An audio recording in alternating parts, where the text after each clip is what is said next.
or anything like that.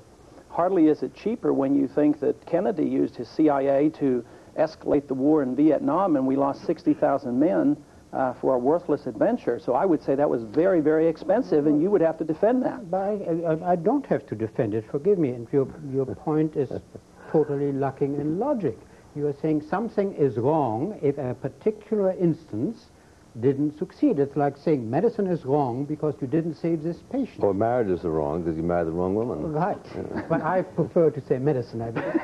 You might not have saved a patient, and that doesn't condemn medicine as a whole, nor even your personal practice. So that seems not to be a very logical argument, but I seem to be unable to persuade you, so let me change this. I'm not going to ask Mr. Buckley on this because I'm convinced he's on my side, being a reasonable person. But let me ask him on the next one, and also you. You're opposed to income taxes. I don't like income taxes either. You're saying taxes are excessive, and I tend to agree with you, and I'm therefore in favor of Mr. Reagan's having reduced them. But you haven't offered a real alternative to what would happen if you succeeded in abolishing the income tax. If I understand you correctly, what you're really saying is you would abolish a number of government services and thus you wouldn't need the tax. Am I correct? That's basically correct. And you have to make also the point that the country existed rather well and in a prosperous manner up until 1914. Yeah, but the purpose of the income tax is not all the taxes. So as a starter, getting rid of 40% of the revenue is not all that bad. It's a lot of fun cutting taxes. But again, the important point is not concentrating on tax per se, because tax is symbolic of big government. Again, we have to decide in this country, do we want to continue with a government that is stealing from one group to give to another, to continue to endorse the welfare state, and are we going to continue to pay for the defense of Japan and Europe and be around the world protecting an American empire? Should we have a navy in the Persian Gulf? These are the things that we have to talk about rather than just the tax. The tax is the symbol of big government. Well, Dr. Paul, we already agreed that we are both against big government. The question is details. Which specific government functions would you abolish so that we wouldn't have to pay the tax? It's much easier to answer the question, which ones would I keep? All right. And I have a lot of trouble finding very much of they're doing in Washington. Would you abolish welfare? Yes. Welfare is it's a principle of theft. I mean, if an individual is poor and if he's needy and he wants something and he desires something and demands something, he never has the right to go to his neighbor and steal. It's a immoral principle for him to go and steal from his neighbor. But what makes it moral in the 20th century to send me, the congressman, or me, the president, to steal from his neighbor and deliver to him? It's just as immoral. Dr. Paul, let me, again, I'm sort of sorry, make a logical point. A tax is not the same as stealing. You see, if you steal, I take money from you without not only your consent, but possibly without your knowledge, and certainly without your foreknowledge. You just described taxes. No, that's not correct. Suppose you earn an income. Before you earn the income, you're fully advised that part of that income is going to go to the government. It's not stolen from you. You're told that you will not keep all your income. And if you prefer not to engage in the transaction because you want either 100% or nothing, that's what you can do. So you have some choice that you wouldn't have with stealing. But let me come to the basic point. You want to abolish welfare, right? Let me ask Mr. Buckley too. Now, many parts of welfare, I would tend to agree with you. I don't think able-bodied persons should receive welfare, etc., etc. Without going into too much detail. But let me put this case before you. In New York, there are quite a number of children who have to be raised by foster parents because their own parents are either unable or unwilling to raise them or mistreat them. Or undetectable. Or undetectable. Now, what would you do with these children? Let them starve? No, I wouldn't let them starve, but all I know is that the statistics are rather clear that since government has decided it was their role to take care of these poor, starving people, that we have a lot more of them. If you subsidize poverty, you get more of that. I couldn't agree with you well, more, but that then you wasn't my just point. answered the question. You No, forgive me, destroyed your argument. that wasn't quite my point. No, there's a supplementary observation here. If you have, in a democratic order, a disposition to look after foster children, one presupposes that a majority in favor of doing so. A majority are therefore in favor of auto taxation. A majority can therefore be trusted, guided by the same impulses, to give money to the local YMCA or the local churches to look after the foster children. But let me interject. Forgive me, Mr. Buckley. That is not, I think, a reasonable answer. Well, it is if you assume that existing laws are sanctioned by the majority.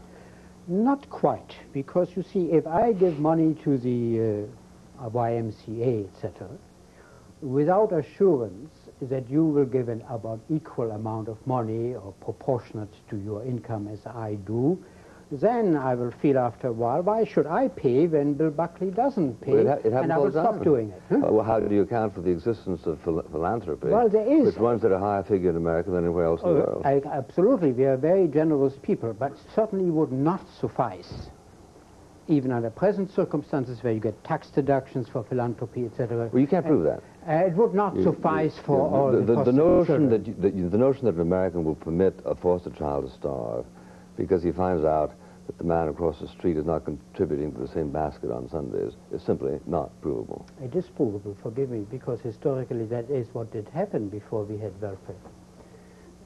So it's entirely provable. And it's where did children starve before federalized welfare? All over. Forgive me. The way orphans, etc., were treated before we had institutional welfare, etc., they died an early death in most cases.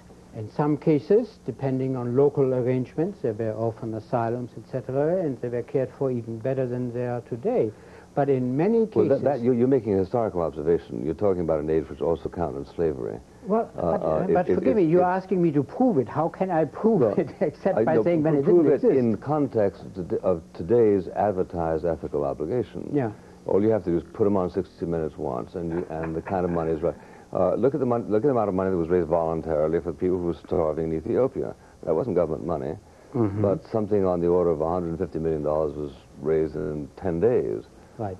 Because people knew about the situation. Now, if focus is put on foster children, my point is the springs of welfare reproduce those that are. Oh, you are more optimistic than I am.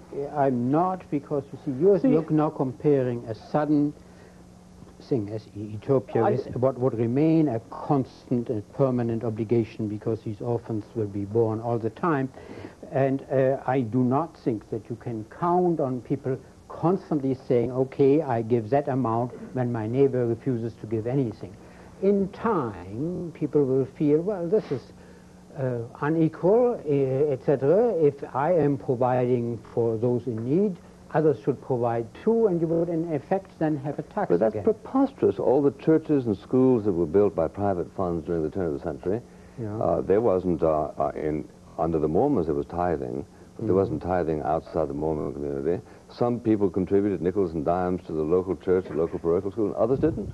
But they were built, they existed. What you're really saying is that we could replace the system of taxation with the system of voluntary contributions in general. I think it would be marvelous if it could be so, but I don't think it can. But see, because what you say about, forgive me, about orphans would be equally true about contributions to defense.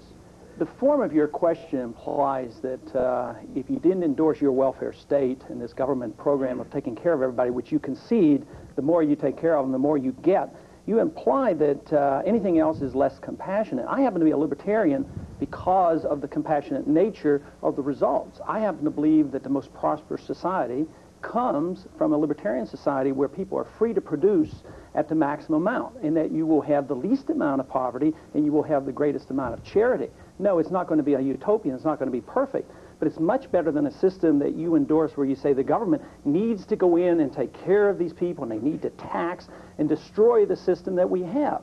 I think that is inevitable, that you challenge the morality of the transfer ethic, you challenge the Constitution, and it doesn't work. This is the whole point. So if you care about people having houses and you want to take care of the people that are houseless and the homeless on the streets, we have to reassess our values. This whole idea that government has to build houses has literally created the homeless. So therefore, we challenge that on moral principles, constitutional principles, and really in the area of compassion. If we are compassionate, I think anybody who cares about the poor have to really start thinking about the libertarian message, because that's where the greatest amount of prosperity is going to come. I don't disagree at all with your general idea that if you feel that poverty becomes a commodity that is sold to the government that will pay a certain price for it, then more of that commodity will be produced, surely. But that doesn't really answer the question about the orphans. It may answer questions about their parents, but the orphans are there and we have to somehow support them. It seems to me. Now, Mr. Buckley agrees it can be done on a voluntary basis. It's not absolutely true anyway, because after all, government did something about smallpox. Yes, and I don't quite follow. Well, we didn't have more smallpox, we had less of it. Because government did something about it. Mm-hmm. Are you agreeing with me? No, I'm saying that your generality is not absolute. I feel guilty because we have to call it off. Thank you very much, Dr. Ron Paul, running for president on the Libertarian ticket. Thank you, Professor Ernest van den Haag of Fordham. Thank you, ladies and gentlemen.